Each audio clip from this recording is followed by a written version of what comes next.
You are born in Amiens, France, a quiet provincial city in the north, famous for its cathedral and its chocolatiers. Your mother is a literature teacher. Your father is a banker. Life is ordinary in the way that only a small town can make it ordinary. Everyone knows everyone, the streets are familiar, and the biggest drama is whatever the neighbors are talking about over dinner. You have no reason to expect anything else. You are 19 years old when everything changes. Your mother is teaching drama at a Catholic high school. A student starts ringing your doorbell. He is 15. She is 39. She is married to your father.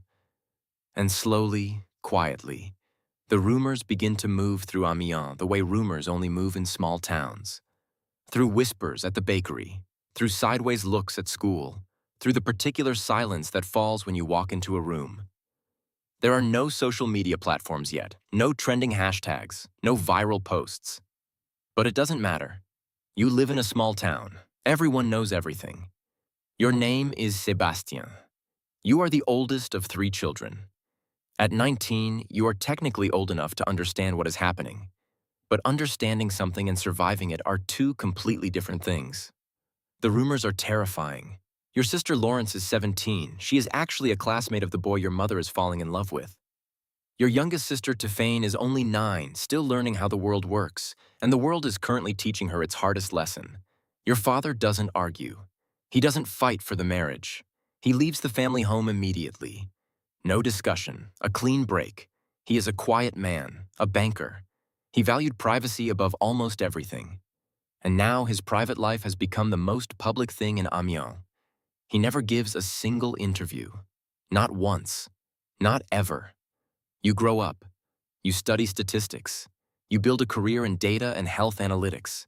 Precise, technical, invisible work that exists as far from politics as a person can get while still being good at something. You excel out of the camera's view. You get married.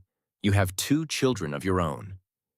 And then, in May 2017, the boy who used to ring your doorbell becomes the president of France. You arrive at the Élysée Palace on Inauguration Day with your wife and your children. The cameras catch you walking up the steps. You're in your 40s. Your stepfather is in his 30s. He is 3 years younger than you. He is even younger than your sister Laurence. The photographs go around the world. This is the moment you realize that no amount of statistical engineering can insulate you from what your family actually is now. You are not a political figure. You have never run for anything, said anything, endorsed anything publicly. You are a private person who has spent 2 decades carefully constructing a life that belongs only to you.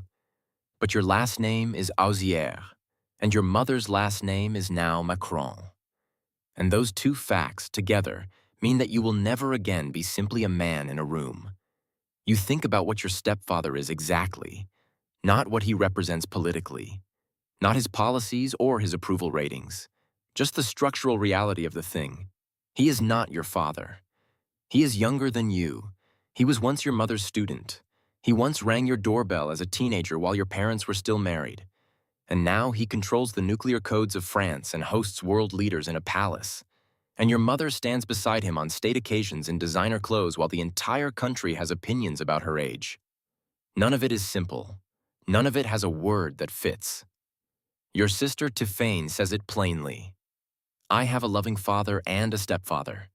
She says it like it answers something. And maybe it does. But it also describes a life that had to accommodate 2 versions of a family simultaneously. The one that existed before 1993, and the one that was assembled from its pieces afterward. The internet arrives, and with it, something your family never anticipated. There isn't a single week when your mother isn't harassed online.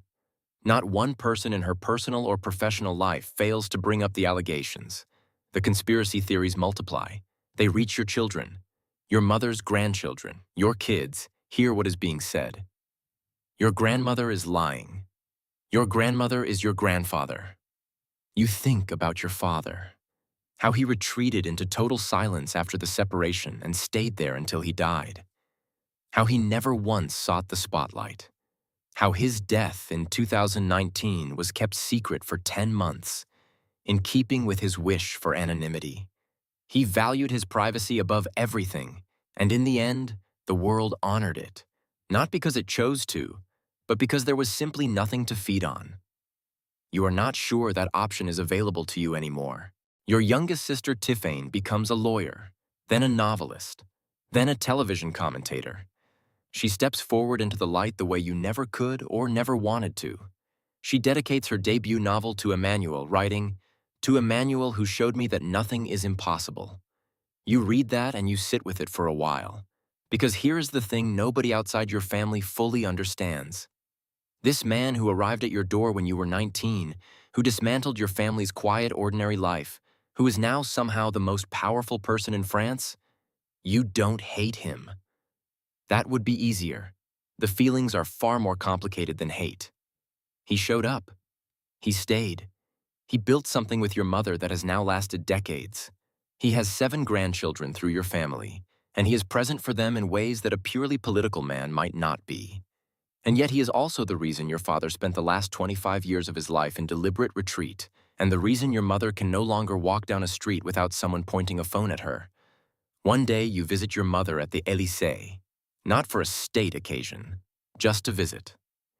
Security checks at every gate, staff in every corridor, the particular hush of a building that belongs to history rather than to anyone who lives in it.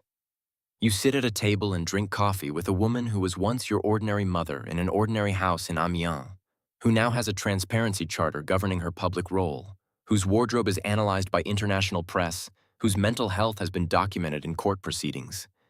She is still your mother. That is the thing that remains true no matter what name she carries or what palace she lives in. You leave. You go back to your apartment.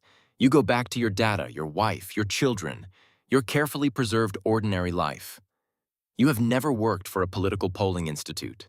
You have never given an interview about your family. You have no public social media presence. You have built a life that says, as clearly as a life can say anything, I was not the one who wanted this. But wanting has nothing to do with it. You are SEBASTIEN AUZIERE. You are 50 years old. Your stepfather is the president of France and is younger than you. Your mother is the most photographed woman in the country and has been the subject of criminal harassment trials. Your father died quietly and anonymously, the way he always wanted to live, and the news was held for 10 months out of respect for a man who asked for nothing except to be left alone. You didn't choose any of this. But this is what your life is made of, and in every room you walk into, before you say a word, before anyone knows a single thing about you, they already know your name. And your name already has a story. And that story started long before you, in a drama classroom in a Catholic school in Amiens, on an afternoon in 1993, when a 15-year-old boy walked in and sat down next to your sister. You were 19. You thought it was just a boy from school. You had no idea. The most invisible people in the world are sometimes the ones closest to power. This is the story of what it costs to be ordinary inside an extraordinary life.